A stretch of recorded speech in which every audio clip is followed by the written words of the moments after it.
C'est à Vilvoorde, à quelques kilomètres de Bruxelles, que nous sommes allés chercher les réponses. Au bout de cette zone industrielle se cache une usine très discrète, filiale d'un des plus grands groupes chimiques européens. On y fabrique l'un des additifs les plus utilisés par l'industrie, le E441, plus couramment appelé gélatine. Et le responsable commercial de l'usine, Michel Vandenberg, n'est pas peu fier de nous montrer tout ce qu'on arrive à fabriquer avec son produit miracle. Alors je vais vous montrer quelques exemples des principales applications de la gélatine.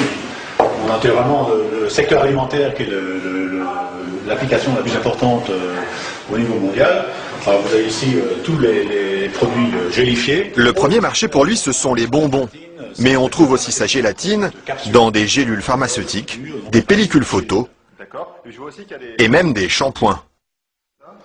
Dites-moi, il y en a partout de produits finalement. Ben, ce serait pas mal qu'il y en ait partout.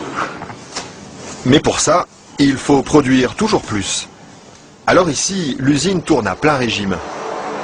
Et la fameuse gélatine de Michel Vandenberg, la voici qui sort, tout au bout de la chaîne.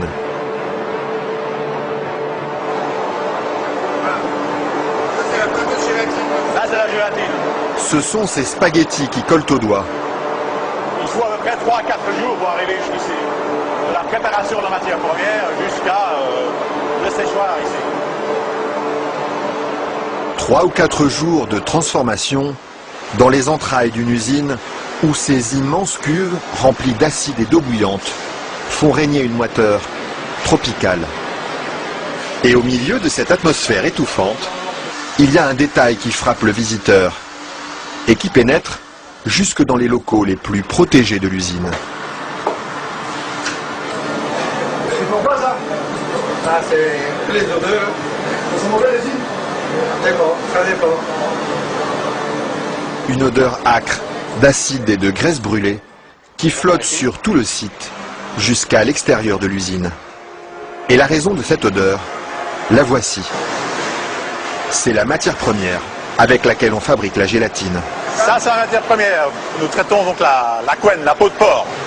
D'accord. De la peau de porc qui arrive par palettes entières dans son usine.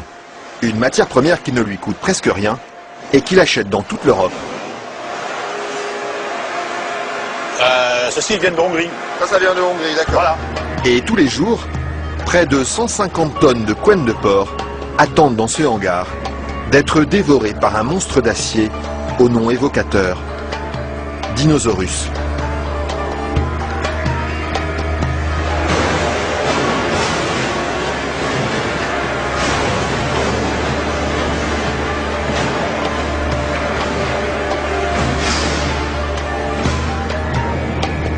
Grâce à cette matière première bon marché, Michel Vandenberg parvient à vendre sa gélatine à moins de 5 € le kilo. Un prix défiant toute concurrence qui lui ouvre sans cesse de nouveaux marchés. Et celui qui marche bien en ce moment, c'est justement le marché des produits light. Attendez, il ne faut pas filmer ça à 1 minute. Mais voilà, ceci, qui est un beurre allégé, 40%. Alors un fromage frais, 0% matière grasse. Et chez lui, on trouve même les plus grandes marques. Grasse. En marque Danone, taille fine. Une mousse liégeoise de chez Auchan. Voilà, une mousse de la laitière. Alors un produit Weight Watcher, donc avec moins de matière grasse, donc pour stabiliser le produit, pour maintenir l'onctuosité des produits, on utilise la gélatine. Un produit que les industriels n'hésitent pas à utiliser en grande quantité. Le seul problème, c'est qu'ils oublient parfois de l'écrire sur les étiquettes. Quand on les regarde, on lit bien la mention gélatine, mais pas l'origine du produit.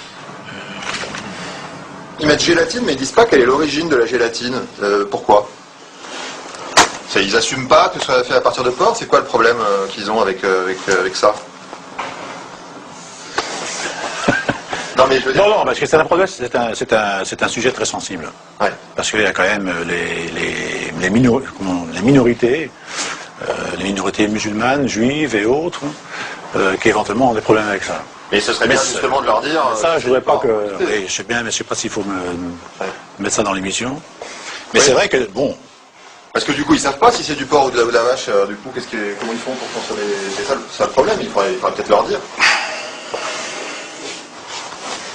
Une question qui laisse Michel Vandenberg sans voix et à laquelle aucune marque de l'agroalimentaire n'a souhaité répondre, malgré nos nombreuses sollicitations. À croire que la gélatine de porc est un sujet sur lequel il préfère rester discret. Maintenant, si vous faites une mousse au chocolat chez vous à la maison, moi j'en fais chez moi aussi, je n'utilise pas de gélatine. Hein, mais... Pourquoi ils en utilisent, eux, les industriels, alors?